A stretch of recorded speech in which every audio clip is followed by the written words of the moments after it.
For those who don't know me, I'm Peter Hopkinson. I'm based at the University of Exeter. I'm co-director of the NICER Circular Economy Hub along with Fiona, and we've been doing some of our own work around textiles and fashion, but we've got real experts here today to give us a stimulus, if you like, around three linked but distinctive topics. So your job is to pitch difficult questions, challenging questions, or seek clarifications, or offer, sort of other insights, resources, projects, initiatives that you're involved in, and try and form a little bit of a sort of a micro community for an hour. And then we can follow on from that afterwards through networking activities. We may see some of you at next week's NICER showcase in London. You might have signed up for that, so that'd be great. Come and make yourself known. We'll look out for you as well. We've got a couple of speakers on that day talking about textiles and fashion as well. Okay, so are we recording yet, Imogen? We've made a start. Okay, so if you want to stay anonymous, then just come off camera. Maybe come off camera during the talk. I'll do that my same, and I'll only come in if there's a technical issue. If there's some questions and answers for a speaker, I might pick out one if they've kept the time to pitch that in at the end of their talk whilst we're waiting for the second speaker. And I've asked each speaker to introduce themselves so that I don't get it wrong, which I'm pretty capable of. So we're going to kick off with Gerard. I'm going to start my stopwatch and give him 10 minutes from the minute he starts. Okay, Gerard, over to you. Thank you very much. My name is Gerard Fisher. I'm from a tiny consultancy called QSA Partners, and we're experts in helping businesses switch from linear to circular business models. We've done it for years, very. The reason I'm talking today is we've done this project funded through the Circular Economy Hub. Thank you to Peter and the team, looking at EPR in the clothing sector in the UK, and something we call a sandbox. So this is about experimenting with data to see if we can use it, and if we can use it, how we can best use it to inform the development of a future EPR system in the UK. So my slides will work. There we go. So we know that EPR is coming. It's already coming in Europe. It's very likely to come to the UK quite soon. If you've not already seen, DEFRA is now recruiting a circular economy task force, and that's going to have about 6 months to come up with an action plan for various different sectors. But chances are for textiles, it's going to come out with something like we need EPR in place. But we've also seen EPR pose significant challenges and problems to other sectors in the UK and other industries across Europe, partly related to the fact that when those systems were designed, data was less available. So with modern data technology, can we do something a bit cleverer?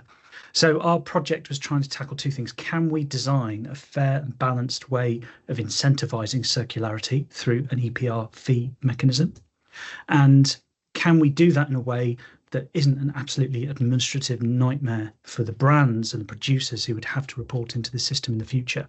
I'll explain a bit more about that now. So the way that producer responsibility fees are normally handed out to producers is through a mechanism called collective producer responsibility. So they're all responsible together for the producer responsibility system. But the pricing has never quite worked out. The WEEE directive back in 2002 wanted to incentivise design through differentiated pricing, didn't manage it. Packaging in the UK is basically linked to the material value of the packaging as much as anything. And then the deployment of those funds is very difficult. So at the moment, they tend to just go straight into recycling processes. It's difficult to invest in reuse, repair, remanufacturing, trying to make those sort of sectors more greater capacity, more critical mass. And typically a lot of funding for innovation is then driven by sort of government schemes through grants, Innovate UK funding, things like that, rather than a sustainable flow of funding to help drive innovation in the long term. So if you look at a system like France, they've had EPR for about a decade called Refashion on clothing. It's quite arduous. They use 104 different categories of product to report into.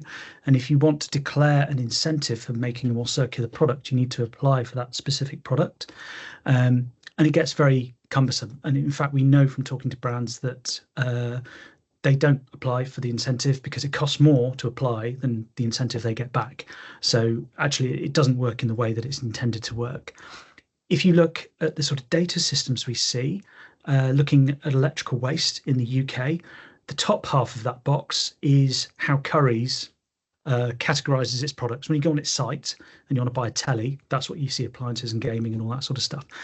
The bottom half of that diagram is the categories to which they need to report their sales of electrical products.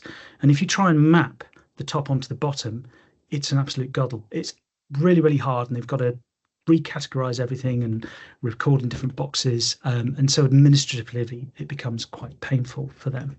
So we're trying to solve all of these problems in one project. So good luck with that. What we've done is we've tried to model a central funding system where producers, A, B, and C in this case, they all put products on the market of different quantities. And in our project, we've looked at sort of circularity factors of the products they're putting on the market. And from each of those producers, we then calculate this variable EPR fee so that each producer has an obligation, a funding obligation into the common system. What we'd like to experiment with is then taking that obligation into a central fund, and that fund deciding how that money is invested into a variety of beneficiaries, circular actors. And what this helps the industry to do is design where it needs to make the biggest impact. So is it to do with collection infrastructure, or is it actually sortation downstream of that? Is it infrastructure for fibre to fibre recycling or chemical recycling? So it can decide where it best needs to invest that money. So rather than it being a sort of apply for a grant and hopefully someone wins, it's a more strategic investment in circular infrastructure. And the other part of this is, from our model, our point of view, and we think this is only fair, those producers A, B, and C could be actors in those circular systems. So they could be being paid out of the system as well as paying into it for the products they're putting onto the market. So that's a bit of a difference to other systems that we see, but it's trying to drive this circular behaviour. But the main challenge for us is actually working with the data. So we worked with 6 brands. We can't name all of them, but it included Marks and Spencer, New Look, a smaller brand called John Smedley, a knitwear manufacturer. And between all of these brands, we had 250 million sales data points and over 500,000 different types of product, colorways, sizes, skirts, trousers, tops, all that kind of thing. And our job was to try and merge these two data sets to come up with EPR fee calculations. Now, even in this initial proof of value project, we've managed to analyze over 85% of that huge data set. And we're already identifying the other 15%, what we can do to improve our coverage of that. So I think when we started, if we'd got half the data into a model, we'd have been happy. Actually, it's gone much better than that. So what it's telling us is that brand data is in a good enough quality to work with straight away. And we analysed all of those data points for a range of different circularity factors. So looking at whether it was reused or repaired, whether it had recycled content, its natural fibre composition, which is a bit of a proxy for biodegradability, but not exactly. So we're just playing with this space at the moment. Whether it was recyclable, so monomaterial and a known fibre that we have processes for, and durability as well. So we're scoring on all of these criteria to develop this variable fee for products. And effectively, what we found is we can score those products. We're launching our publication next week, so unfortunately I can't share detailed results with you today. But amongst that massive data set, we can pick out individual products and tell you this knitwear product is particularly good, and so it would get a low fee because it's recycled, it's recyclable, it's organic material, the durability criteria fit, that kind of thing. And actually this has motivated the participants really clearly, first of all, to improve how they can get hold of their data to report into a system like this. But secondly, we can now map out all of the products they sell and explain which ones would cost them the most in a future EPR system. And they're already looking at how they change those designs to reduce a future EPR obligation. So there is a separate issue about how that fund is managed. That's a big policy discussion for government to resolve as well. But the idea is this can become a fair and balanced system that would draw funds in appropriately according to product design and distribute them fairly into downstream circular infrastructure. The other thing I would say is what we can do is learn from other EPR systems that exist. So the electrical sector, for example, has an organisation called Material Focus, which already does some of that fund distribution. So we can kind of stand on the shoulders of giants and learn from them and shortcut all the learning that they've had to do and come up with a system that works really well for the industry. So look out for our publication next week. We'll be talking about it at the event next week, and there's a sustainability conference the following day when we'll formally launch our white paper. So something else to consider. We asked, sorry, Peter, I know he's come up. I've got 30 seconds. We did ask people for their feedback on what they felt was important in this distribution of funds and the design of a system. And actually, the number one consideration is they want to see these funds reinvested in the sector, either in reuse and recycling or in collection and treatment of waste products. Those are the top two considerations of all of these things. Second to that is about encouraging more sustainable consumer choices and industry having some say in how fees are designed, which is only reasonable, I think. What's interesting is, further down the priority list for them is whether fees are related to the cost of the garment, whether small businesses are exempt because a data system should be able to accommodate them. And finally, what was really interesting is bottom of the pile was the fee should be as small as possible.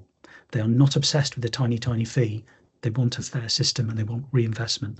So we felt that was quite an interesting insight from the sector. Our project team included a host of different organisations, but particularly UK Fashion and Textiles, British Fashion Council, obviously the CE Hubs themselves, and the British Retail Consortium. So we've got a lot of support from a wide cross-sector of industry for this approach. We're looking forward to discussing it with the government quite soon. I'll provide the slides. There's a list of contacts. You're welcome to contact any of us about the project to find out more. Thank you very much. Great. Thanks, Gerard. In fact, you had 30 seconds left on my watch, so you've come in. And so Carl has asked a question in the chat box. I'm going to invite Carl to ask the question because we've got a bit of extra time. So Carl, would you like to come in and ask your question? Yeah, so I've seen a lot of initiatives which have sort of the initial charge has been go and invent something without constraints. And that's not necessarily how the world works, because the world is far, far more complex. We can all go and invent something in a bubble, I suppose. But to be so what I suggested, someone else asked me, I was going to ask someone else's question there. Right. I was wondering, from the framework you're suggesting, have you been able to capture the existing complexity that exists in the external environment? That's what's out there that's going to change people's behavior or make them think differently, that would explain to the different actors and stakeholders in terms of how they would have to change their own existing behavior to move towards what you're suggesting. The answer is everyone's going to have it differently, but does an organization just react to this and still do their own thing, still work on a take, make, waste way of working and just react, or do they embed strategic initiatives, and what will those be in order to work within that framework? Okay, that makes Carl, sense? Yeah. Quick answer from Gerard. Sorry, I'm not sure I fully understand the question, but we are actually now on the back of this investigating how it might be communicated to consumers and whether they would welcome that pricing signal or some kind of indication of the score that we're developing. And this initial project was looking at a very small subset of factors. And we believe we can, from the data we've seen, we can extend that further. Whether people take it up or not, that's the whole purpose of the sandbox, is can we find some solutions that do satisfy the market? Not all of the things we suggest will be adopted. We accept that. Okay, great. Let's hold that there because I know Sophie's next and is going to be also adding some perspectives on EPR. So thanks very much, Gerard. Sophie, are you ready? I'm ready, thank you. Great. Okay, hi everyone, I'm Sophie. I'm a policy analyst at the Ellen MacArthur Foundation. I'm hoping most of you are familiar with the foundation, but if not, we are working all about accelerating the transition to a circular economy. And I'm here to talk to you today about a report that we published in our policy and institutions team back in June, entitled Pushing the Boundaries of EPR Policy for Textiles. And this paper was done from a global perspective. So it's zooming out a little bit from what Jared's been talking, which was a UK specific application of EPR for textiles. Imogen, just check, do I have control? Yes, you should do now. Okay, perfect. Oh, or not. Oh, do you mind if I just tell you to click next slide?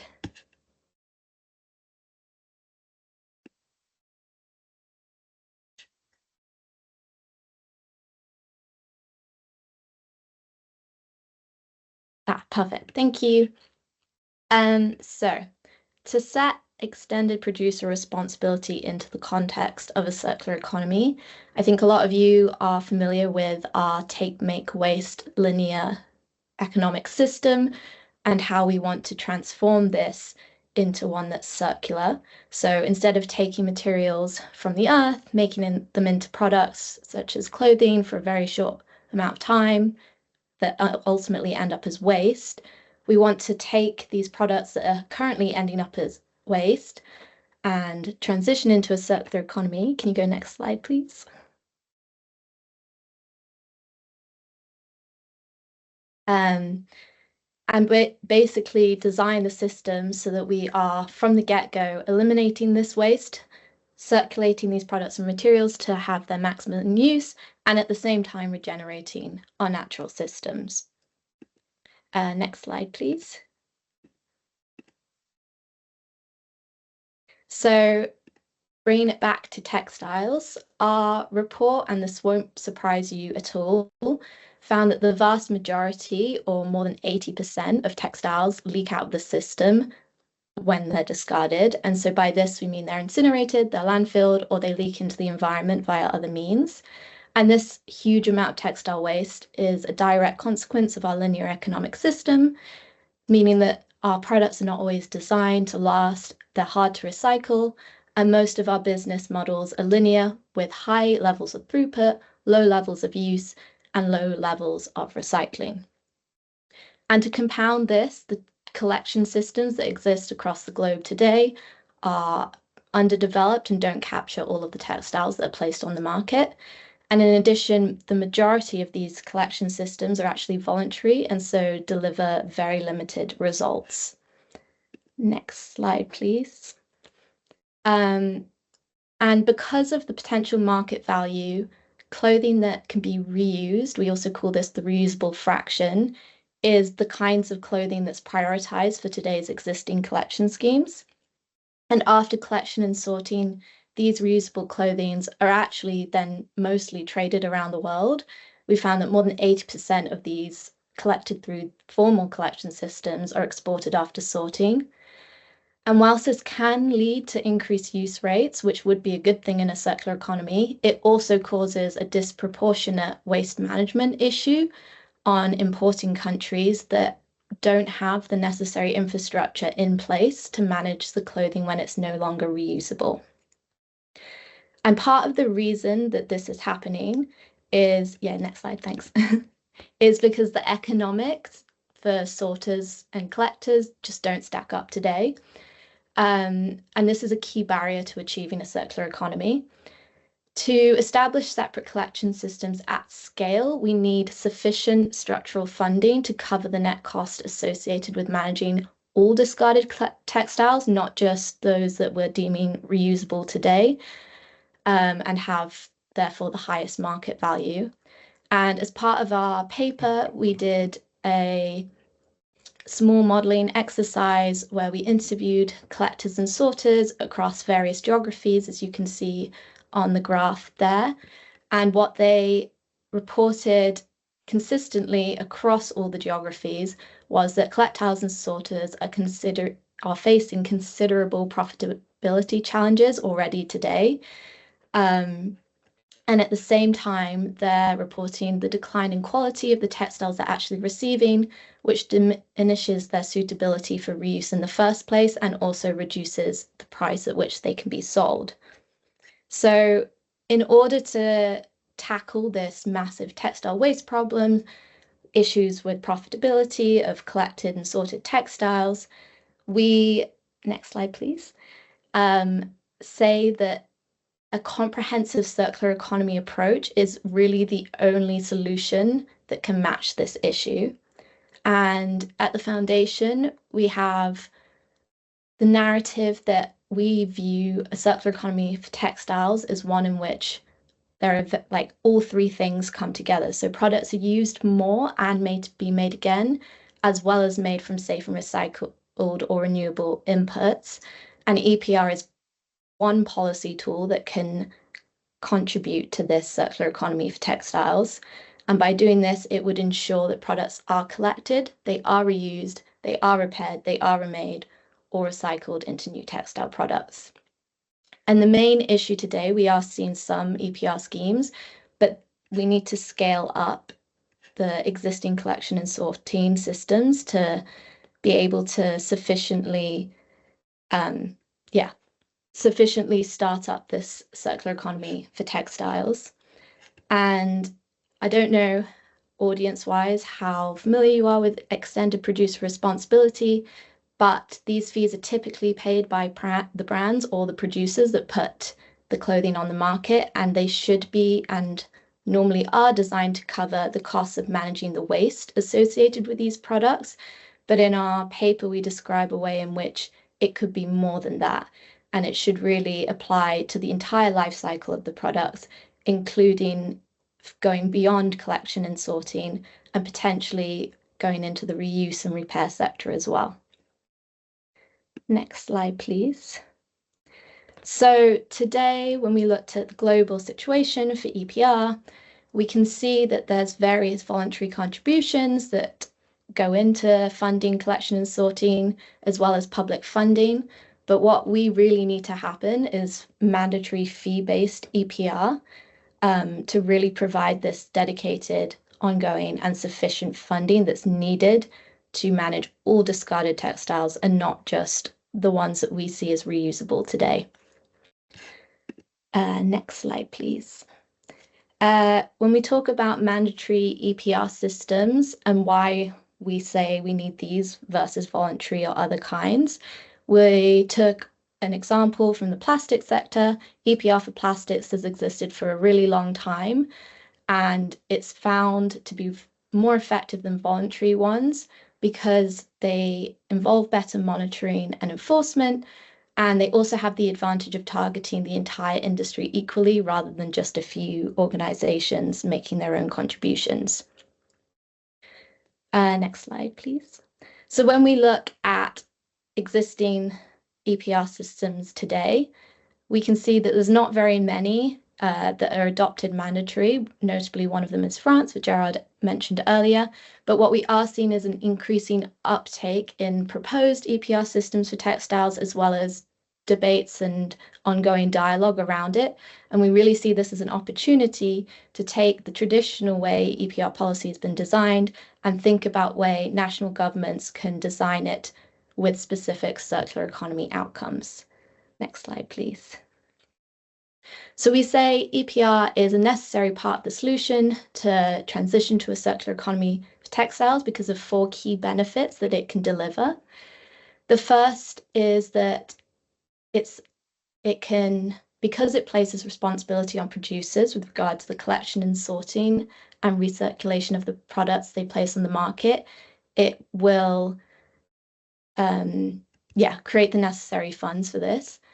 And in addition, it can also create the transparency and traceability on global material flows, as well as help to attract capital investment that's needed for the reuse and recycling market to scale. And finally, an additional benefit we see is on collaboration, and that EPR can support a circular economy across jurisdictional borders.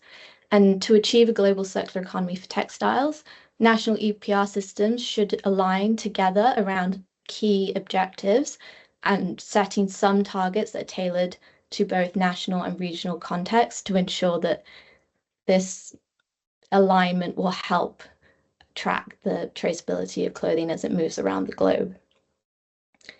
But pushing beyond this design for EPR and the benefits that it could deliver, we also need to think about it in the wider circular economy context and how we can maximize on this opportunity. And so we say that EPR can stimulate circular design, for example, through modulating fees based on how different products are made. So if, for example, it contains recycled content, you could lower that fee for brands and producers. And EPR also has the obvious effect that it could extend the use phase of textile products by potentially funding going into repair businesses as well. There's also the untapped potential that EPR in its current form is incomplete, and it, as I mentioned before, extended producer responsibility today stops at the point of export. And so there is an opportunity for policymakers to talk to each other across borders in how this funding could be sent or transferred across jurisdictional borders around the world. And finally, policy alone can't solve the problem. And as regulatory processes take place, it'll take a couple of years for them to actually come to fruition. And in the meantime, we really urge businesses to start taking action in terms of design, in terms of stimulating circular business models to really get the market going on this. And that is the end. Thank you. I realized I didn't put a link to our publication in the slide, so I can send it in the chat. Okay, great, Sophie. Thanks very much. That was a really neat sort of follow on from Gerard, and you also probably picked up a reflection on a question posed by Mike Tregant, if I pronounced that correctly. Mike, do you just want to come in, Mike, and just make your observation or ask your question? Thanks. Yeah, and yeah, that's a correct assessment, really, isn't it? In that they follow on. My question's really around a global model, and Sophie talked about alignment, and I think Joe talked about the practicalities of doing that, and it seems that model could extend to a global format, because obviously this thing about the investment for innovation and certain things would play across different areas of production and consumption. And I think this is really good because there's more scope for equity there. There's, i.e. that the consumer end of things can pay more towards innovation and improving circularity in production as well. And also looking at the reuse rather than just exporting waste willy-nilly. This does actually provide scope to fund a properly monitored form of reuse on a global level. So yeah, all of those things sort of come into play in my mind. I just wondered what people thought. Okay, and Mike, what's your background? Are you in the fashion textile area? No, I'm with the regulator, but which have one? a wider interest, obviously, than just regulating. Okay, Environment Agency. Yeah. Okay, Sophie, any quick comment to that before we go to Kate? Yeah, I'd just say, yeah, definitely the global approach I think is really important. I think when it comes down to setting specific targets and fees, though, that has to be down to each specific national or regional context where the EPR policy is being implemented, because the situation is so different in each place across the world that needs to be reflected. Yeah, I was just hoping that if you had a central pot, that would be one way of providing greater equity and evening things out. Okay, well, we'll come back to that maybe, Mike. That's a sort of a juicy topic. So we're going to quickly hand over to Kate, our third speaker. So Kate, I'm going to do the same. I'm going to put my stopwatch on for 10 minutes and come back on screen as you get to about 10 minutes. Okay, is that all right? Okay, perfect. So the pressure's on.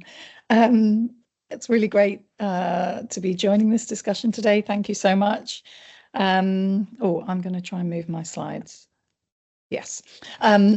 So I think what I'll try and do in the next 10 minutes is hopefully you'll see the links with the previous two presentations, but I think it's probably more of a are zooming out into a project I'm currently working on that's looking perhaps at opportunities for more fundamental research that might lead ultimately to better EPR scores. So if you bear that in mind as I'm talking.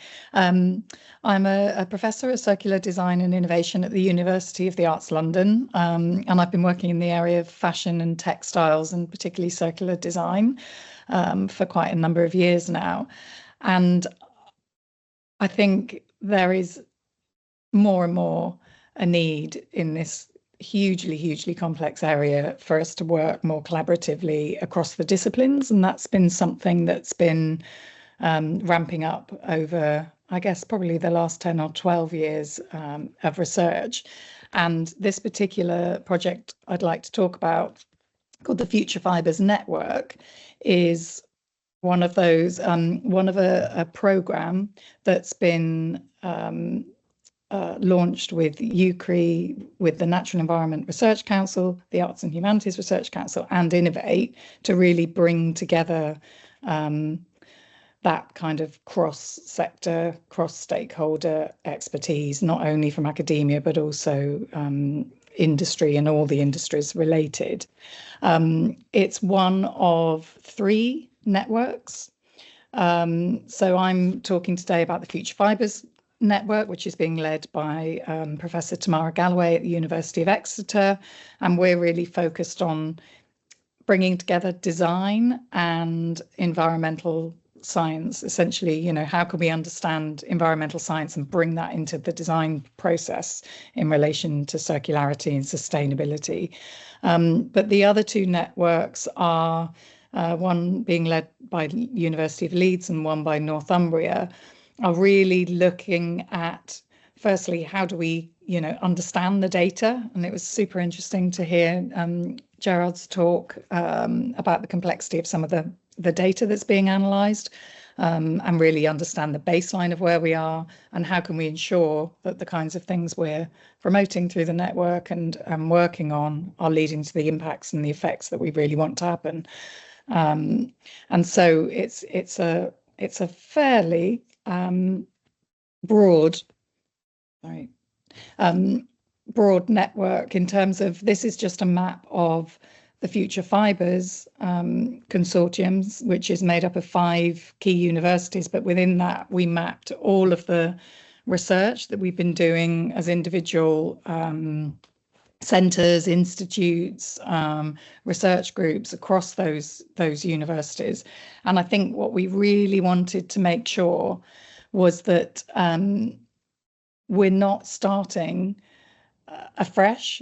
We've got an amazing amount of expertise within the network in very specific areas, and what we really wanted to do more than anything is to try and bring that critical mass to the conversation and join up some of the incredible research from the consortium. So in a way, the purpose of this is to bring in as many participants, collaborators, really mobilise the network into this sort of systemic, circular, sustainable grouping. And I guess one of the things we realised very early on was around, I suppose, the overarching theme of the project is to really understand this idea of fibre leakage, which is perhaps a strange sort of way of presenting it. But it's really understanding at every stage of the life cycle, where are fibres, chemicals, materials escaping the system? And that could be, you know, through all the production and processing sort of industries that we might understand fairly well, but also understanding what happens during use, laundry, looking at not only fibre leakage, but also whole garment wastage, you know, pre-sold, unsold stock, as well as the kind of waste that we've been hearing about that ends up somewhere that can't be recovered. But also we realised very early on there's a real mismatch between a lot of the research into, in particular, microfibres and microplastics, which often comes from the standpoint of thinking about or focusing on plastics, and actually fibres can have plastic origins, but also have natural origins. And a lot of the research that was being conducted, particularly in Plymouth and Exeter, around microfiber leakage in the oceans, a very high percentage of the fibres they find are actually cellulosic. So it's quite important to have these statistics and this understanding of materials and chemicals from a textile point of view, not purely from a plastics one, because all fibres escape the system. To have that systematic approach, we've really got an enormous range of disciplines. So, this was a quick tally of the disciplines we had on board at the beginning. It would be a much bigger list, but, in amongst those very scientific, technical expertise, there's also a lot of work to do in the idea of complexity and how we understand complexity, how we communicate complexity, and how we collaborate in these complex systems. And that's something that's really emerging as a focus. And the project's only really been launched in sort of the last few months, but already we've been hosting events, really trying to mobilize the network, and really hope everyone on this call will join that network. We've also been doing a lot of work on, I guess, kind of mining the knowledge in that network and really understanding fibre leakage, hopefully in a fresh way. We've been developing some quite unusual sort of techniques for mapping and taking those ideas forward. And we've also, next slide, and also really trying to find where are those radical sustainable solutions, because as I'd mentioned before, sometimes, the stories that get sort of proliferated in the media or maybe simplified down don't quite represent the whole picture. So very early on, we've been working with journalists and really trying to understand how we do some myth busting within the network, which we feel is super important. So just to end, hopefully within 10 minutes, one of the main kind of purposes of the funding was around £1 million worth of plus pot funding. So we hosted a competition for some funding to fund some quite small and up to 100k projects, particularly from the next generation early career researchers, in order to expand the network and really hopefully get some innovation within the life of the project. So this is the selection of 8 projects, which spans across sort of material science, but also methodology, collaboration, looking at working with new startups, looking at material innovations, and also unlocking this potential of post-consumer textiles as a feedstock. So those projects are just getting started now, and hopefully next time I present the project, we'll have some results from those as well. But the most important thing for now, I think, is just to say, please go to the Future Fibres Network Plus website. You can sign up for events, for future calls, for competitive funding applications. All 3 of the networks have a similar pot, and some of them have calls upcoming. And please get involved. Thank you. Great. Thanks very much, Kate. Great timing again. Quick question from Joe to you. Joe, are you there? Do you want to ask the question? Hello. I'm here, yeah. So I work for West London Waste Authority, a disposal authority, and I'm a circular economy project manager and creating a physical circular economy hub, where we'll be delivering different kind of reuse related that is common to see in the waste industry and some other ones like surplus food distribution. So my question is both selfish because we have a space and we have some space and we have some opportunity to collaborate and we've spoken to other circular textile organizations. I should have looked up the name of them before I started my question, but we've spoken to a few, and it'd be great to create a circular textiles hub, a physical space where research can be actual, or the research can be enacted and the findings can be delivered or explored.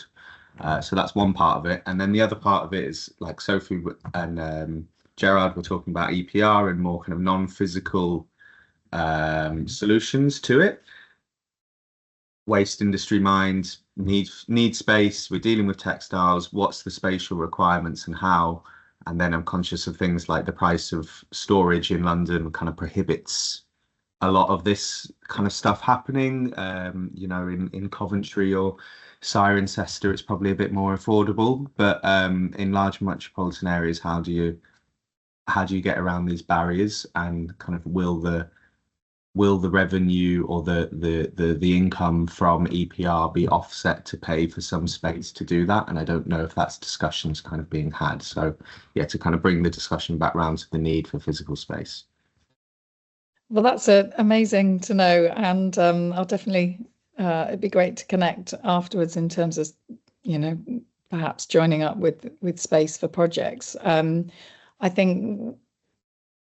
I guess the thing that's super interesting about the potential for textile waste to be recycled is that we've got some incredible recycling technologies now being developed and set up in the UK. And I know we've got some people on the call who are involved in that. There's also a kind of a sister project to this Future Fibres network, the ACT programme, that's looking particularly at waste streams and sort of how we identify and handle feedstock for future recycling. And I think what's really clear is that, you know, we want garments to be reused if they're possible to be reused, but of the kind of, I think someone had an 80% figure of wearables, but of the remainder, a big portion of that can be recycled now. But we need to understand the data, and we need to understand, you know, how we can apply that to full inventory of production. So I just think there are lots of, I don't know if I'm answering your question about space, because I think, you know, a lot of these things are happening actually in more outside of London area for obvious reasons. But I think, you know, the potential for linkages and hubs all over the UK is really, really important. Okay, great. If I understand correctly, if you want space, talk to Joe. Yeah.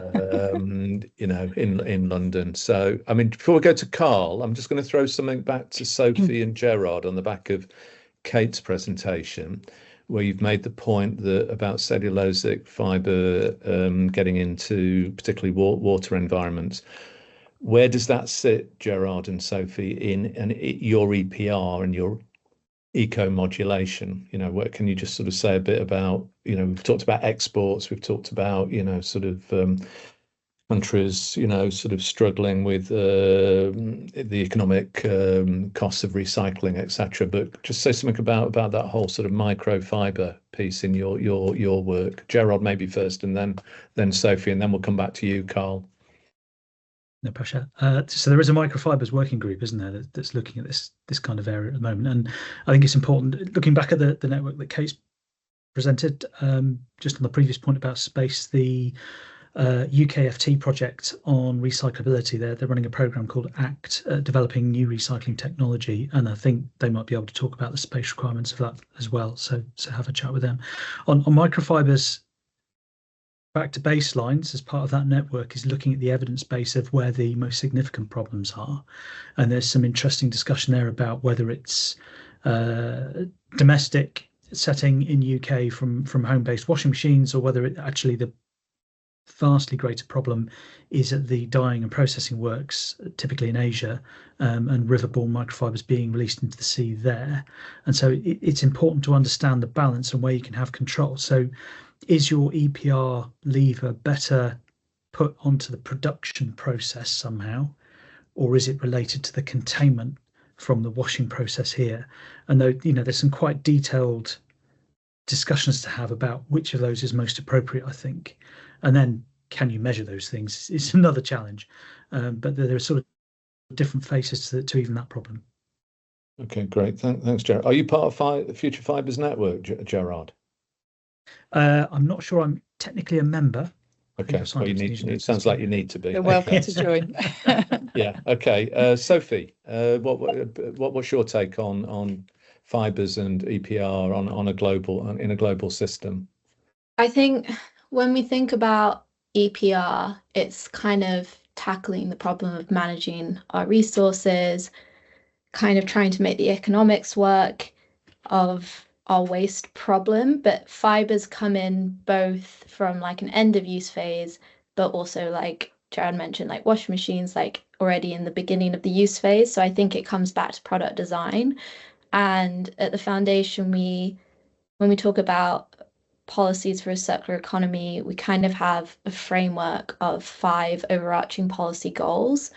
And we often talk about policies coming together in packages, that not just one would work, you need multiple. So an example of a policy that would go in tandem with EPR and is already like coming into play in the EU is the sustainable product design policy that will set minimum requirements for products coming in a couple of years' time.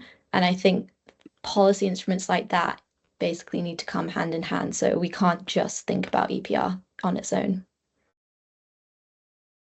Okay, great. Before going back to Kate, then we're going to go to Carl, and then there was a question about design earlier, which I missed. Sorry, is it Spence? I can't. Is it Shaman Spence? It's Spence Seaman at the Environment Agency. Spence, yeah. Well, let's go to Carl first because he's had his hand up for a while, and then come back to you for your question, which has got an interesting design angle that Sophie's just referenced. Carl. Yeah, the thing that triggered me was the slide on Kate's slide around systems thinking, and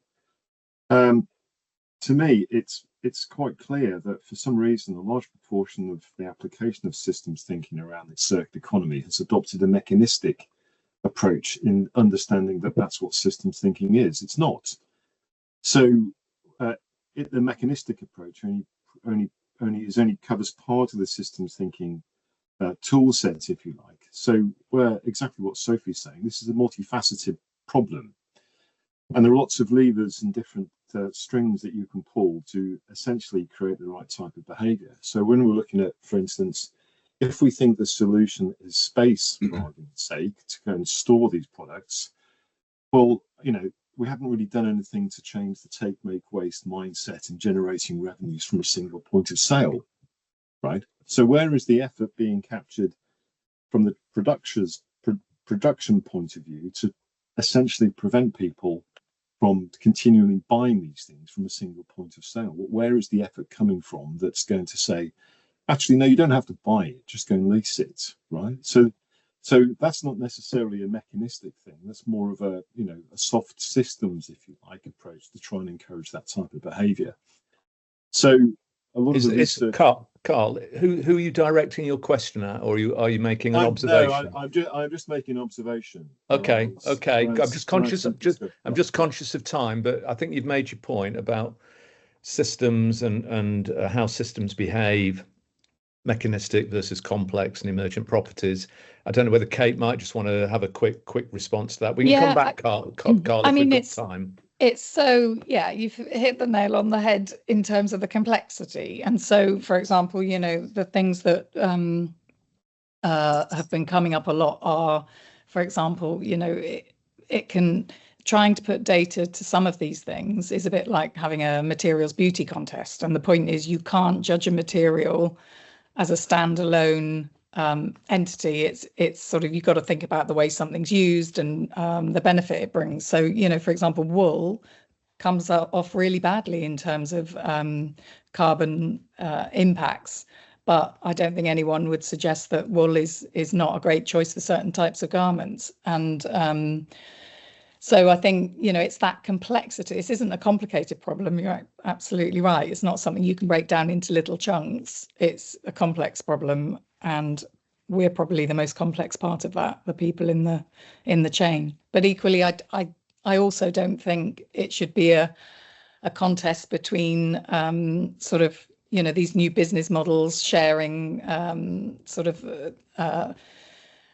repair and leasing against the sort of the fibre to fibre space, because I think actually we need both, and there's some incredible work going on across all of that. I mean, it's such a big question. You can't. Yeah. Sounds. Is there a special interest group in the text in the Future Fibres network? Because Carl definitely sounds like he should be engaged and involved in that. So that would be great. So yeah, let's hold that there. I'm conscious of time. I've got Spencer, I've got Catherine, then I've got Jessica. So Spencer, could you come in with your design question? Yeah, thanks, Peter. It was just really to flag that I'm very conscious as regulator, along with Mike and others in the Environment Agency for textiles. Our current regulatory kind of envelope is very much site-based, and in reality, a lot of the circularity issues extend well beyond the site boundaries. And although we're pushing to expand that envelope, we're stuck with what we're stuck, which keeps us at a very much a site-based focus, and really just wanting to emphasize how Kate's talk really resonated, that designing in recyclability is just so fundamental. And really, from our perspective, regulations and EPR, it can only do so much, and product standards could be the thing that helps drive change here. You've got some chemical recovery processes being trialed and tested in the textile sector. Well, have they always been considered on an LCA basis? Because obviously you're talking about some pretty hazardous chemicals in some scenarios. Are we fully exploiting the benefits of single fibre rather than multi-fibre garments and apparel, etc.? I was horrified. I'll stick something in the chat if I can quickly to flag that an article cropped up actually in the paper sector, that one of the specialist paper mills are currently taking in bed sheets, polycotton bed sheets from Travelodge, to name and shame, 10 uses prior to incineration previously.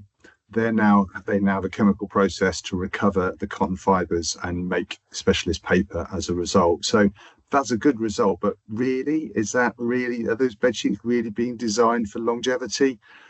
I rest my case, but yeah, just happy to join the conversation.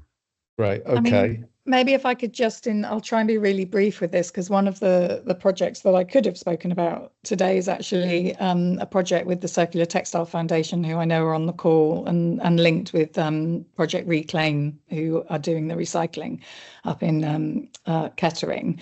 And we've been working on sort of really understanding the breakdown of what is and isn't recyclable across the industry, and how, if we design those sort of sectors for recyclability, what kind of numbers are we talking about? And it is incredible in terms of what we're finding is about 40% of the inventory we're looking at are already recyclable. It's not labeled, it's not understood as recyclable, even to the brands occasionally. About another 46% can be recyclable with just some very small sort of adaptations of what we call disruptors. So maybe different fixings and additional materials. And then there's about 12% that we would say are not recyclable in their current state. But if we solve issues like elastane, some of the finishing processes, then we can start to make progress. So it feels like that's longer term research, but it's an incredible amount that could be achieved if there was a bit more of a universal approach through design. Okay, thanks, Kay. I'm just rushing you a bit there because I'm conscious we've got 5 minutes left. I want to get at least 2 more questions, Catherine and Jessica, and give Sophie and Gerard perhaps the opportunity to respond to Catherine's question, which is the sort of the killer question here. Away you go, Catherine. Yes, thank you. And that was all really interesting. And the policy ideas sound helpful in both encouraging and funding more collection and recycling systems. But I guess we're not talking about how EPR could be used to slow the system. We should all be aware by now that recycling isn't going to move us forward on this. And in fact, recycling in many sectors and for many materials can have a bigger footprint with more hazardous chemicals. Great for the petrochemical industry, not so good for our health or for slowing down pollution and emissions. So how could we use EPR to incentivize longer life of fabric, to slow down fashion, to incentivize reuse, rental, that kind of thing? Kate's talked a little bit about that, but I'm really interested in how else this is being explored. Okay, so I'm going to ask Gerard and Sophie to answer quickly. I'm going to miss Kate out on this one, and then I'm going to try and squeeze Jessica in, because otherwise we'll run over. Gerard, then Sophie. Excellent question. Absolutely, durability needs to be one of the primary levers in that complex fee system. So while recyclability is easily done on composition and there's complexity, but yes, getting durability standards and driving that incentive more than others is what will really change the durability of clothing. There's something about emotional durability as well, which is slightly separate. But yeah, functional durability to start with is the key. Sophie? I think building on that as well, what EPR can achieve is by having all of this valuable resources collected, sorted, ready for doing something with, it's sending clear signals to the markets that there is this valuable material available and that it can be fed back into reuse models, repair models, recycling models. And so I think that's where it plays its role. It's not solving the issue. You need to have changes up at the design end of it, ultimately. So maybe this could be some credits for every time something is resold. Maybe even some of the resale marketplaces could earn credits back from the brands. So we were modeling. Hold that. Sorry, we're going to overrun. If anyone can stay on afterwards, then we can continue that conversation for another 5 minutes. But let's just go to Jessica. So we try and hit that 1 o'clock stop. Jessica, ask your question, and you maybe already have an answer as well. So tell us what it is. I'll be super brief, but essentially we speak to a lot of brands at the moment that they're trying to figure out a bunch of things all at once. One of those things being that a lot of the recycling technologies they're looking at are US and European. And it's kind of like, well, can our supply chains in Asia, et cetera, actually handle a lot of that? The other thing is sort of export conditions. So some countries are sort of looking at, we don't want any more bales of clothing being sent across over here. It has to be shredded or it has to be pre-processed in a way that we can actually use it. And then there's also the issue of their reverse logistics, trying to get their products back and trying to sort them out and figure out where they should go and who could manage them to get the most value out. So we said about funding and splitting it out and making it equitable. Where do you guys think the funding really needs to go if these brands are like looking at baby steps to tackle? Okay, and you've got 30 seconds each of you, and then we'll have to hold it there. Let's go in reverse order. Sophie, do you want to go first, then Kate, and we'll finish with Gerard? I think it's so dependent on context as to where the funding needs to go. I think EPR funding specifically, like I said, traditionally goes collectors, sorters, but if there's no infrastructure, then that needs to be calculated into the fees basically to develop that infrastructure. Okay, great. Kate? I think actually it's just working together that is going to be really important to sort of not be in these silos. And I think, for example, there's some great examples of brands employing environmental scientists actually in the business. I think we've just got to all be working much, much closer together, because I just put a slightly maybe provocative comment in the chat, but sometimes some of the things that seem like the right thing to do aren't always completely trouble-free. So I think we've got to keep really mining for facts with this area. Great. Okay, Gerard, last word. Yeah, I think there's some investment to be done. I know collection and sorting of whole garments is one place, but actually the sub-sorting in preparation for those processes is important. So they will have different fabric size and composition requirements coming in. So there's kind of a few levels of technology there that need investment, so we can understand how we can feed those processes efficiently. And again, it's then, as you say, how you fund that. Brilliant. I think we haven't overrun exactly 1 o'clock. So what I would like to do, digital round of applause for our 3 excellent speakers. Very stimulating, very informative, could have carried on for another hour. If anyone wants to stay on for another 5 minutes, or if you've got to go. There's 2 more webinars that have been flagged up in the chat box by Imogen from the Hub. So there's one on solar and one on hospitality in the circular economy, which includes, I think, reference to linen in the hotel industry. Spencer, you might be interested in that. So those have got to go. Thank you very much for your participation and your questions. Sorry I couldn't get to them all unless you're going to stay on now. So I don't know, Gerard, Sophie and Katie, you can stay another 5 minutes. If anybody wants to ask, I know Olga's got a hand up straight away. Okay, let's do that then. So let's keep the recording going, Imogen, just for another 5 minutes. So you are still on camera. And anything you say will be picked up. We do want to know how long Gerard's had that T-shirt and how many uses he's had out of it as a good test case. But let's go to Olga first of all. What's your question, Olga? Thank you very much, Peter, and really, really great to see you again. I worked also with Peter some years ago on circular economy in Cornwall. Sophie, I have a question to you. Currently, we are working with Open University in Somerset on fly tipping, and a really interesting point that ERP is also part of the issue, actually, why the fly tipping is happening, actually. We found out that actually the idea of separating the hazardous household waste, which textile is part of this scheme, basically, separating from and consumer waste and commercial waste is quite difficult.